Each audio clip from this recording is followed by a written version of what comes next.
Pessoal, o sertão do Brasil é bastante seco, é um lugar bastante seco. O sertanejo sofre muito aqui no Brasil, principalmente no Nordeste, é muito seco demais. Agora, durante esses tempos desses governos, nunca fizeram nada pelo Nordeste. Aí quando veio a gestão Bolsonaro, aí o Bolsonaro começou a fazer alguma coisa, começou assim, a olhar mais para o nordestino. Exemplo foi a transposição do Rio São Francisco e alguns poços artesianos que ele cavou.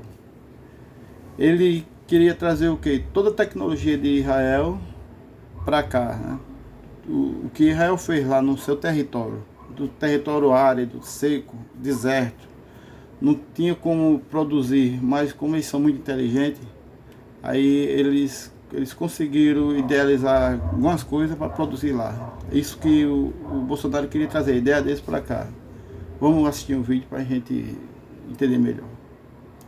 1920, o território pertencente hoje a Israel era controlado pelo governo britânico, que, prevendo uma futura escassez de água, afirmaram que não seria viável a contínua imigração de judeus por muito tempo. A partir desse momento, as organizações judaicas da região compreenderam que o futuro deles estava no aumento dos recursos hídricos. Porém, mesmo parecendo um plano quase impossível, em 1939, um dos engenheiros hidráulicos mais conceituados do país, Simcha Blas, um imigrante polonês, foi contratado para elaborar um plano para a obtenção da água, um plano responsável por garantir o futuro de Israel. Blas desenhou um plano de 3 fases, praticamente o plano que foi executado durante décadas e tornou possível a decolagem demográfica e econômica de Israel. A primeira fase consistia na extração de água através da perfuração profunda no subsolo do deserto. Simcha Blas estava convencido de que no subsolo de Israel, mesmo em áreas tão áridas como o deserto de Negev, seria possível encontrar água. Essa primeira etapa foi bem sucedida, mas ainda não era o suficiente. O país precisava aproveitar toda a reserva acessível de água no local e teriam que deslocar toda essa abundância hídrica para onde fosse necessário. A segunda fase teve como objetivo bombear a água do Rio Jordão, o rio mais importante da região, até o sul do país, chegando até mesmo o deserto de Negev, onde os novos colonos poderiam se estabelecer e cultivar seus campos na região.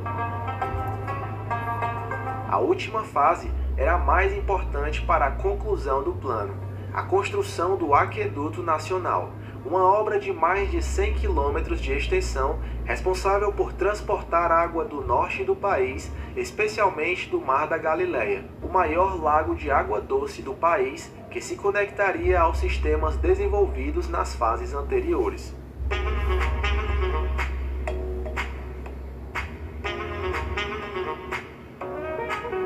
Esse enorme sistema hídrico passou a garantir o acesso à água doce em todo o país, e colocar esse plano em ação era algo extremamente urgente, pois o Estado judeu tinha 806 mil habitantes quando declarou sua independência em 1948, e nos 3 anos seguintes, mais 700 mil pessoas chegaram ao país.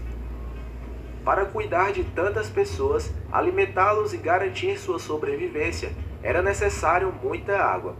Dessa forma, as restrições de água tornaram-se cada vez mais severas e colocar o plano em prática era de extrema urgência. O problema é que era preciso muito dinheiro, e Israel não era um país rico naquela época. Dos poucos recursos disponíveis para o novo governo israelense, muitos deles eram destinados com gastos militares para a garantia de sua segurança e defesa nacional. Foi aqui que o então primeiro-ministro de Israel, David Ben-Gurion, tomou uma das decisões mais controversas da história de Israel e poderia acabar levando a um conflito civil.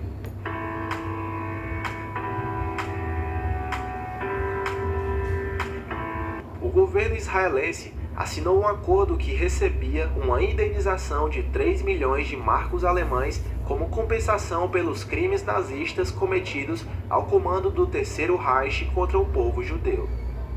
Os israelenses sentiram que sua dor estava sendo comprada com um dos eventos mais trágicos da história da humanidade.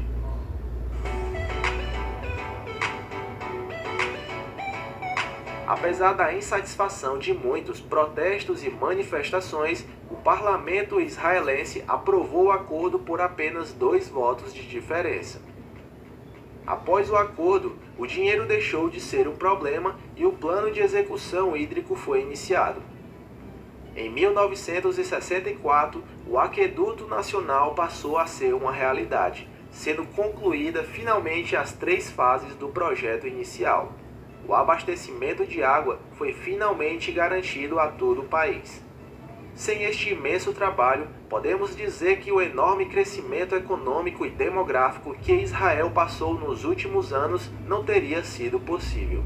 Hoje, com mais de 9 milhões de habitantes, Israel se tornou uma economia moderna e próspera, mas precisava de mais água caso quisesse permanecer assim.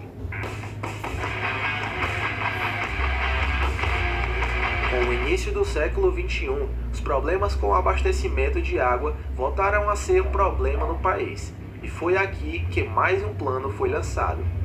Em 2006, foi tomada a decisão de transferir a gestão do sistema de água das mãos dos políticos e passou para uma agência que deveria gerenciar o sistema de forma profissional.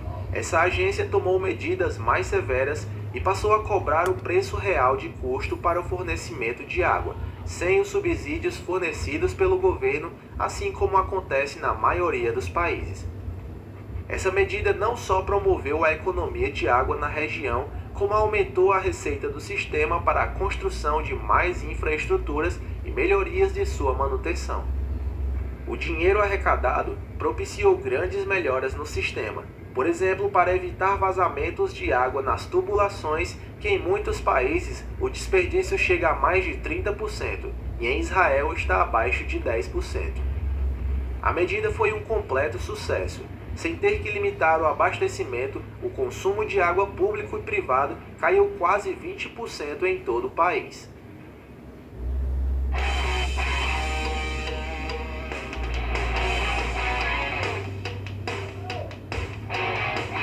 Para impulsionar ainda mais a inovação e despreocupação com a água, o governo decidiu apoiar o investimento tecnológico de novas empresas. E foi assim que Israel desenvolveu uma das grandes revoluções agrícolas das últimas décadas, a irrigação por gotejamento. Uma técnica que economiza até 60% de água e melhora o desempenho das colheitas até mesmo no deserto. Outro campo em que os israelenses são particularmente bons é o de sementes, tanto tradicionais e geneticamente modificadas, algo que lhes permitiu reduzir o consumo de água de cada planta. Algumas sementes podem ser regadas com água salobra, uma água levemente salgada que existe em grande quantidade no subsolo do país e foi por muito tempo considerada sem uso. Em Israel você pode encontrar melões, tomates, pimentão ou berinjela, entre muitos outros tipos de frutas e legumes que são irrigados com uma mistura de água doce e salgada.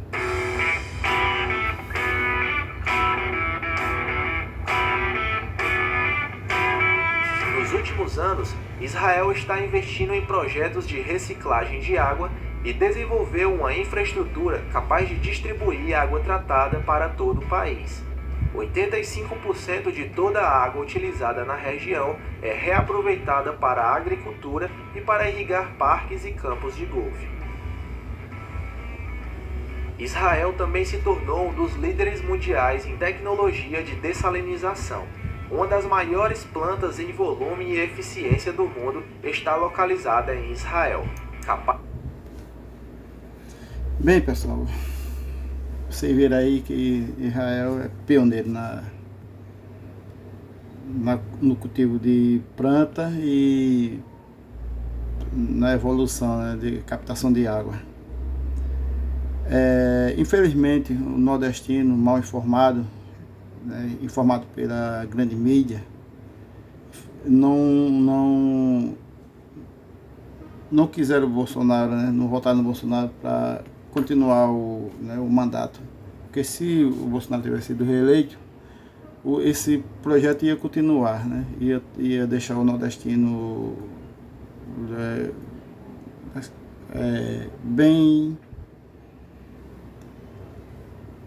com água em abundância, plantação em abundância. O nordestino não ia precisar mais ir para São Paulo, sul do país, não ia precisar mais, né? Ele ia cultivar no próprio lugar dele e ia viver uma vida digna, né? Mas infelizmente voltou no outro governo. Para piorar, fechou as comportas do Rio São Francisco, muitos cantos já não tem água, voltou os carros-pipa. Infelizmente, né, o sacrifício voltou. A pessoa quando não tem conhecimento padece. Bem, pessoal, fico com Deus e até a próxima.